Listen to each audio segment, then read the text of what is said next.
Alfredo Barnechea está con nosotros, candidato de Acción Popular, que lo hemos invitado porque él tiene probablemente más cosas que decir después de la última entrevista que tuvimos hace un par de semanas, y justamente lo tenemos aquí para que nos comente más de cómo está proyectando su candidatura y qué está ofreciendo al electorado nacional para que él finalmente pueda eventualmente consagrarse como presidente de la República. Alfredo, ¿qué tal? Buenos días. Muchas gracias por la invitación, muy interesante estar acá. Yo recuerdo que cuando uno viajaba mucho por el Perú, el presidente Belaúnde hizo poner la antena de Radio Nacional en las fronteras del Perú, ¿no? De modo que esta es una radio que expresa, entre otras cosas, la sensibilidad del Perú, y creo que tu llamado a la neutralidad de un medio público sea muy interesante. A mí me gustaría agregar algo más, Alberto. Los periodistas no solamente tienen que mantener esa neutralidad en el plano de la política, sino también en el plano de los negocios.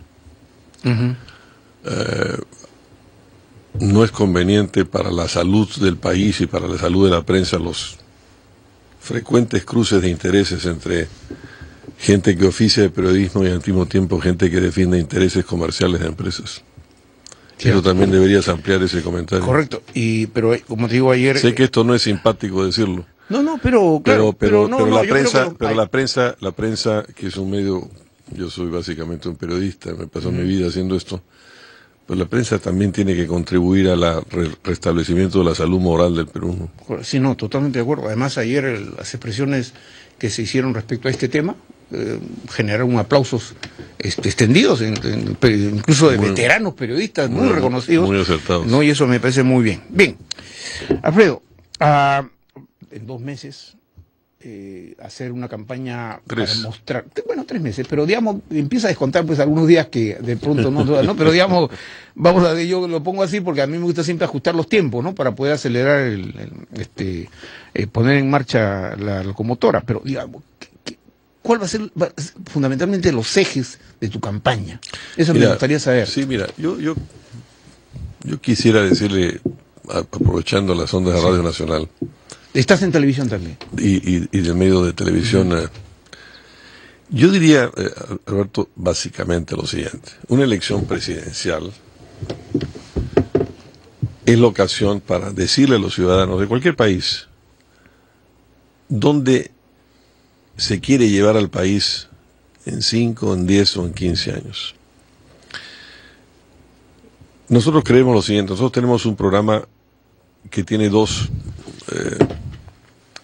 dimensiones temporales. Una dimensión más de largo plazo, y es que yo creo que el Perú puede ser un país desarrollado en una generación. Si tú me preguntas cuál es la idea fundamental que está detrás de su campaña, yo te diría que un país desarrollado en una generación.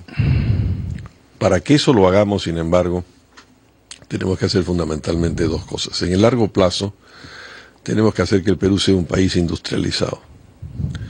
Un país atado sempiternamente a materias primas no será nunca un país desarrollado, sino será un país atado a los vaivenes de los precios internacionales. Subieron los precios internacionales, hay crecimiento; bajan los precios internacionales, no hay crecimiento.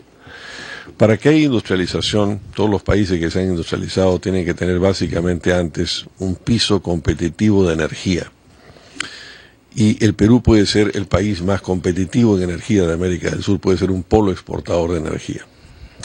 Ahora, eso es en el largo plazo. En el corto plazo es fundamental, Alberto, crear una sociedad del bienestar en el Perú. El Perú es hoy día una fábrica de desigualdades. Y esa sociedad del bienestar tiene que estar referida a los grandes temas que le interesan y que preocupan a los ciudadanos, que son, primero, una educación de calidad. Segundo, cobertura universal de salud, que los ciudadanos tengan derecho a una salud universal. En tercer lugar, condiciones de trabajo adecuadas. Esto implica muchas cosas, implica aumento del salario mínimo, yo estaba por ejemplo ahora en Chavimochic, gran boom de la agroexportación en Chavimochic. Los salarios que están recibiendo los trabajadores del campo son magros.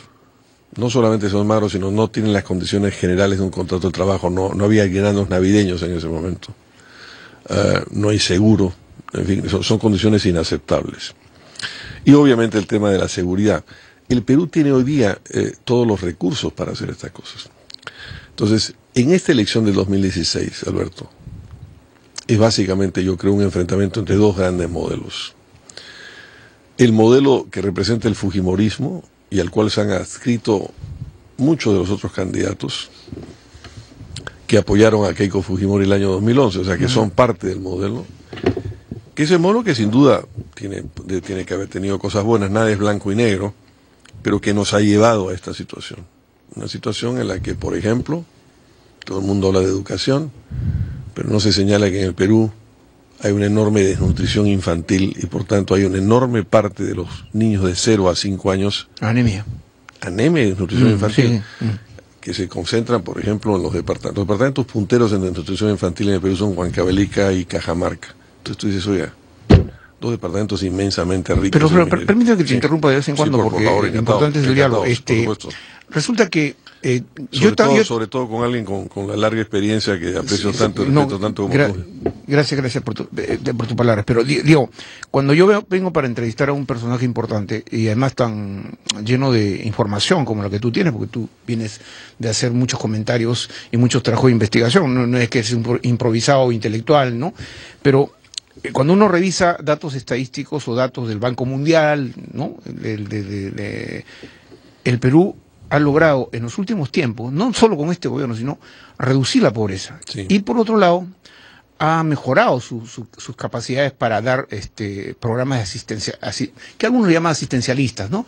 Pero que son necesarios en un país que ha vivido largas épocas de declive económico y social. Entonces, la desigualdad que tú mencionas se ha ido reduciendo de a poco, pero no todo. Todavía tenemos enormes bolsones de desigualdad. Eso tú lo has dicho muchas veces en tus propios comentarios radiales, porque finalmente, efectivamente, Alfredo hace periodismo también en radio. Pero digo, esto es correcto. Entonces, no es que este gobierno haya desmejorado o haya abandonado eso. También existe. Habría que reconocer, ¿no? Sí, no. A ver, yo no he hablado de este gobierno, yo he hablado de un modelo de 25 ¿Un modelo años. que tú crees que se ha agotado?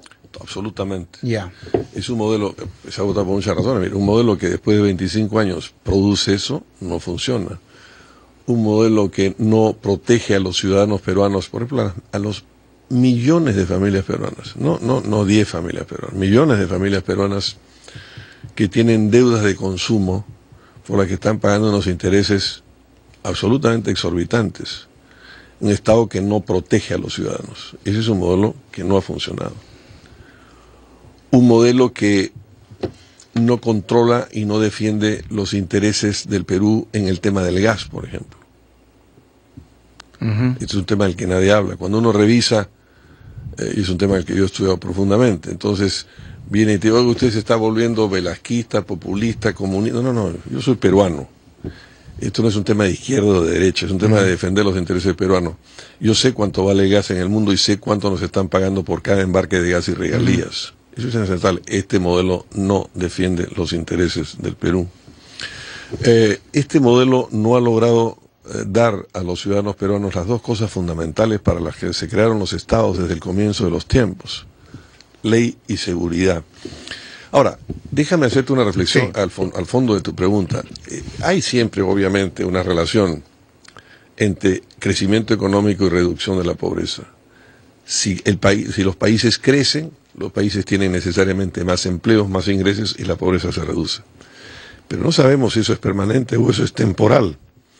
Y entonces, el crecimiento que el Perú ha tenido, que todos los gobiernos anteriores que han tenido etapas de crecimiento se vanaglorian de esa realidad, fue causado, Alberto, esencialmente por China. Hay una relación directa entre el crecimiento de China y el crecimiento de Sudamérica.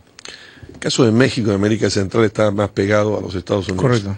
Entonces, nosotros en el Banco Interamericano de Desarrollo, en que yo estuve algunos años trabajando, estimulamos en Washington un estudio que establecía que a cada punto de crecimiento de China correspondía más o menos 0.6% de crecimiento en Sudamérica. De modo que si China crecía 10%, Sudamérica crecía 6%. ¿Qué es el crecimiento que más o menos, claro. Si China cae o se desacelera, como ha ocurrido, y como está ocurriendo, y pasa de 10, digamos, a 7, entonces baja de 6 a 4, 4.2 o 3.8, depende de la gestión del gobierno, y eso es lo que ha ocurrido. Consecuencia, El gran tema es que nosotros tenemos que independizarnos de esos vaivenes. Y hemos tenido además un enorme, no ciclo, sino un super ciclo de enormes precios con lo de China, que hemos desaprovechado para la gran transformación estructural y usar esos recursos para un financiamiento. Para que no se me escapen las ideas. Por favor. Tú hablas de, digamos, de aprovechar los momentos, ¿no? Y déjame, Sí. pero no me gusta interrumpir, A ver, de repente te quito la pregunta a la cabeza, pero yo no soy tan partidario de los programas focalizados. No estoy en contra de ellos, pero yo creo mucho más en los bienes universales. Por ejemplo, si yo soy presidente, Sí. el 70% de los gastos de salud en el mundo y en el Perú van a farmacéuticos. Yo estuve el otro día con 2 mujeres, una en Tarapoto y una en Cajamarca, que en el transcurso de 2 días me contaron casi la misma historia. Tenían 2 hijas, en los 2 casos mujeres, que murieron porque esas familias no tuvieron el dinero para medicamentos. Eso en un país con 61.000 millones de reservas, eso de consecuencia hay que subsidiar como bienes universales los medicamentos de las medicinas fundamentales. Ahora, eso le llaman populismo, los economistas neoliberales están en contra, no lo sé, pero eso es lo que hay que hacer. Alfredo, tú has dicho Espero que no se te haya ido la pregunta. No, al contrario. La has reforzado con lo que acabas de decir, porque es evidente que todos los niveles de crecimiento tienen que contemplar todos los sectores, ¿no? Porque uno crece no solo para un sector, uno tiene que crecer como Estado, ¿no? Y generar las capacidades para que el conjunto se desarrolle, el conjunto reciba bienestar, no solo un grupo. Pero tú has dicho China, correcto. China se ha desacelerado, por lo tanto, China estornuda, acá nos da gripe, ¿no es cierto? Más o menos, ya. Pero aquí hay un... ¿Qué era lo que pasaba antes con los Estados Unidos? Correcto, pero acá hay un problema, pues. ¿Cuáles son nuestras capacidades? Porque si yo veo que el gran motor que es China, de cual yo dependo con mis exportaciones de minerales y muchas otras cosas, se desacelera, yo debo tener el plan B, mi plan de contingencia. Es decir, ¿qué hago? ¿Espero que los chinos se vengan abajo y yo recién voy a sacar la cabeza? No, tengo que estar preparado. Que no es un plan de contingencia, es un plan de desarrollo. Sí, pero ante la gravedad de la situación... Por supuesto, hay siempre lo que se llaman las políticas contracíclicas en la economía, pero esas son políticas de coyuntura. Pero hay una cosa mucho más profunda, y es, tenemos que pasar a un país industrializado. Ejemplos muy concretos. Uno, en Andahuaylas, por ejemplo. En Andahuaylas hace años que se sabe que hay grandes yacimientos de hierro que no se podían bajar a la costa porque como material de construcción, porque el flete mataba el negocio. En el mundo, donde había hierro y había carbón, esa mezcla produjo siderúrgica, produjo desarrollo industrial, civilización. Nosotros no tenemos carbón, pero tenemos gas. ¿Por qué no producir en Andahuaylas industrialización del hierro? Te doy otro ejemplo. Una de las cosas que está pasando... Pero estás hablando de inversiones muy grandes, pues. Ese es el problema. No, porque tenemos los fondos financieros y existen muchos mecanismos para hacerlo. Se quiso hacer una petroquímica y todavía no se puede. Bueno, esa es justamente iba a ir a la pregunta, ahí iba una de mis reflexiones. Mira qué está pasando con el gas. Entre las cosas que está pasando con el gas de los que nadie habla, porque hay una cortina de silencio y hay una cortina de intereses. ¿Por qué crees tú que hay esa cortina de silencio? Porque hay muchos intereses en el juego y hay abogados, hay periodistas, hay mucha gente que cree una cortina de silencio. Pero te voy a poner un ejemplo muy concreto. Una de las cosas que se exporta... El gas tiene muchos elementos. Uno de los elementos es el etano. El etano vale una cosa como volumen del gas y otra cosa el valor calorífico del gas. El etano vale más porque tiene más valor de calorífico. Entonces hemos vuelto a vender a México porque en México se ha abierto una planta de etileno siglo XXI. Claro, las regalías que nos están pagando por esos barcos que salen hacia México son insignificantes. Eso lo voy a cambiar yo cuando llegue el gobierno en una renegociación del contrato. Pero ¿por qué no podemos tener una utilización en un gran polo petroquímico en el sur de ese etano para ese etileno en el Perú? En un momento en que en toda la costa de América, desde Alaska hasta la Patagonia, no hay plantas petroquímicas para amoníaco, para urea. ¿Por qué no podemos hacerlo nosotros? A través de muchos mecanismos que van desde crear empresas estatales. Yo no estoy en contra de crear, todos los economistas liberales dicen, no, eso es comunismo, velasquismo, oiga, y Chile, que ustedes hablan como el gran modelo, ¿cuál es la gran empresa de Chile? Codelco, que es una empresa pública, ustedes nunca lo dicen. Lo curioso, Alfredo, es que se privatizaron las empresas estatales, ¿no? Sí. Y finalmente, en el fondo, con la misma infraestructura y con todo, siguen operando, pero... Muy buena tu pregunta, claro, porque se privatizaron sin competencia y sin regulación, faltó Estado.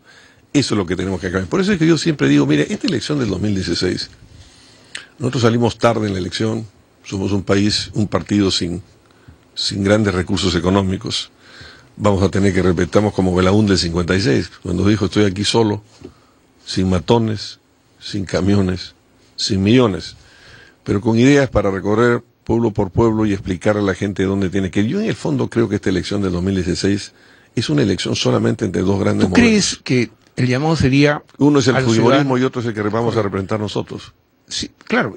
Además, yo creo que en política, uno por experiencia, las cosas pueden cambiar. Es obvio, ¿no? O sea, no todo es estático, todo cambia, todo es dinámico. Sí.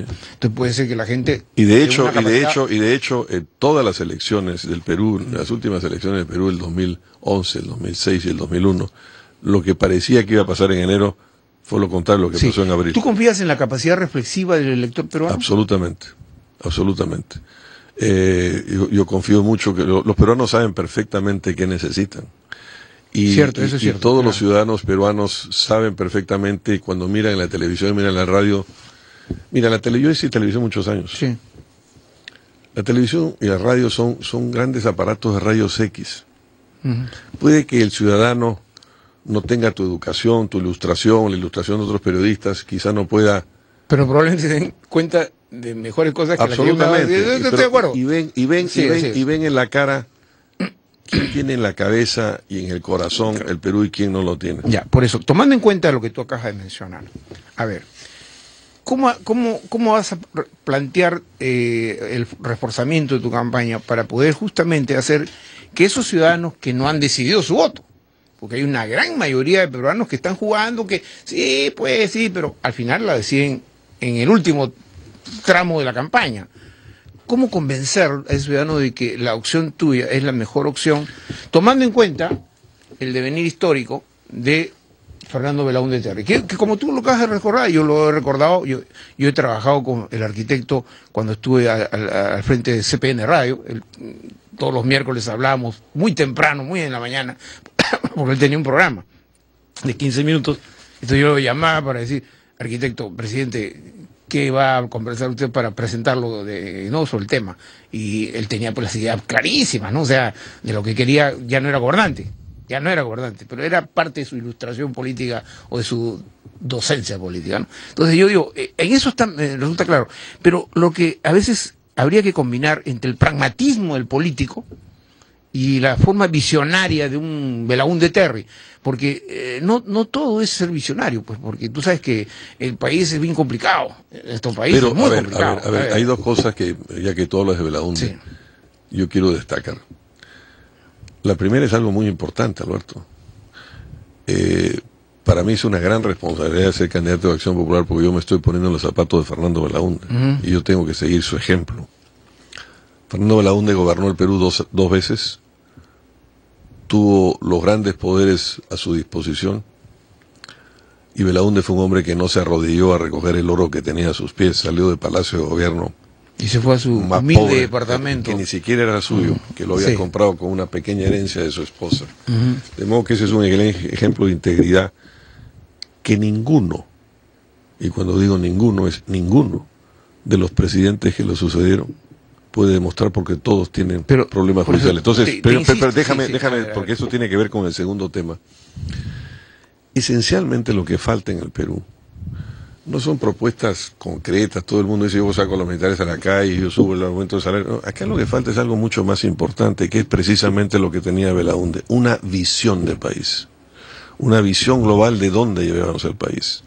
Por ejemplo, esa es una discusión fundamental. No, yo no cuestiono la capacidad visionaria de Belaúnde. Lo que digo es que en estas circunstancias, actualmente, es que el país solo con visión de futuro, con una acción, digamos, de saber hacia dónde queremos ir. No es suficiente. No es suficiente. No, estoy totalmente de acuerdo contigo, porque eso tiene que traducirse en propuestas concretas a la gente. Y nuestras propuestas concretas son muy específicas. Por ejemplo, si yo soy presidente, yo voy a hacer 1 millón de viviendas.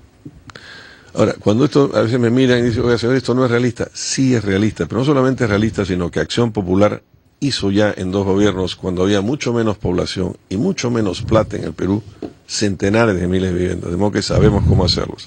Yo he puesto a todo el equipo técnico que hizo esos trabajos a afinar mi propuesta, y vamos a hacer 1 millón de viviendas, porque tu techo es un derecho.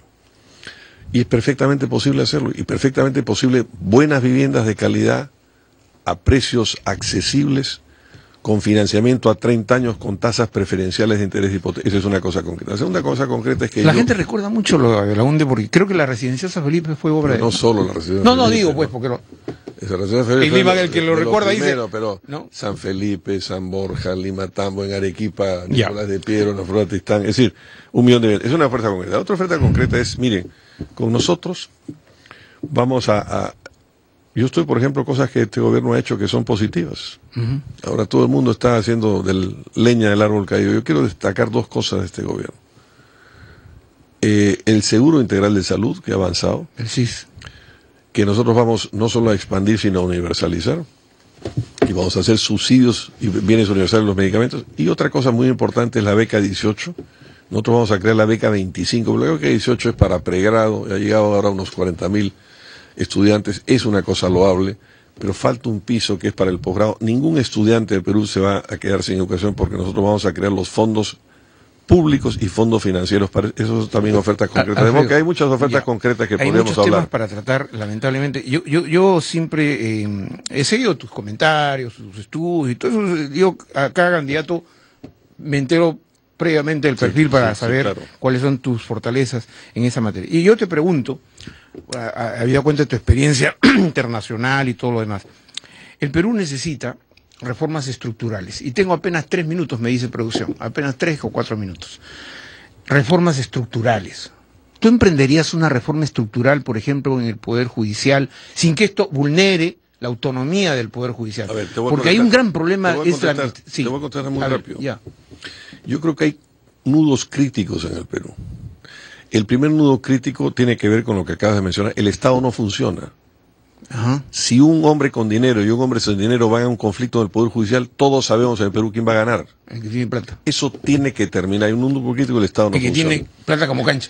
El segundo núcleo crítico que tenemos es que la renta natural no se defiende bien los intereses peruanos, se distribuye mal, y lo que se distribuye se ha robado. Ese es un núcleo crítico fundamental. Otro tercer núcleo crítico es un problema de industrialización que no estamos avanzando. Y un cuarto núcleo es un núcleo de infraestructura de déficit fundamental. Que es un déficit enorme. Son los 4 grandes. Entonces, eso pero déjame terminar por contestando tu pregunta. Hay que hacer una revolución en el Perú. El Perú, como está organizado, no funciona. Pero una revolución funcional y pacífica. Pero tiene que ser una revolución en libertad. Pero si tú me dices, voy a hacer, por supuesto, el Poder Judicial no funciona, hay que reformarlo. Te voy a dar en 10 segundos para terminar. No solamente hay corrupción, todo el mundo conoce el Poder Judicial, sino que, ¿te acuerdas de CLAE? Claro. Bueno, el Poder Judicial es una inmensa CLAE, es una inmensa pirámide. En CLAE los que iban entrando abajo pagaban a los de arriba que se iban. Y eso es Administración de Justicia también. El Poder Judicial, cada año, contra lo que dicen todos los de la Corte Suprema, entran más casos de los que salen. Entonces está cada día ampliando hay un embalse también. El embalse. Entonces tenemos que hacer un cambio. Sin un cambio fundamental no se puede llevar adelante el Perú. Mira, un cambio también en la igualdad de oportunidades. Este es un país donde no hay igualdad, y por tanto hay que ponerle al Perú un piso común a la igualdad de oportunidades. Nos hemos quedado cortos en el tiempo. Bueno, invítame de nuevo, pues yo encantado. Obviamente que a todos los candidatos con la misma pluralidad los estamos invitando para que puedan ampliar no digo capítulos, no por capítulos, sino porque en 30 minutos de este programa no es posible abarcar todo. Nos hemos quedado con el tema de la informalidad, porque un país con 70% de informalidad tampoco funciona. Entonces, esa era una de las preguntas claves que la vamos a dejar para la próxima. Encantado. ¿No? La informalidad, la institucionalidad. No se olviden, un país sin instituciones tampoco funciona. Entonces, acá no se trata de la ley de la selva, ni de que gana el más fuerte, el macho, ¿no? Ni nada por el estilo. El que grita más es el que gana. No, acá tiene que aplicarse los principios fundamentales del derecho para todos. Queridos amigos, Alfredo Barnechea estuvo con nosotros. Él es candidato a la presidencia de la República por Acción Popular, el tradicional partido fundado y liderado en su momento por el arquitecto Fernando Belaúnde Terry, 2 veces presidente constitucional de la República. Gracias, Alfredo.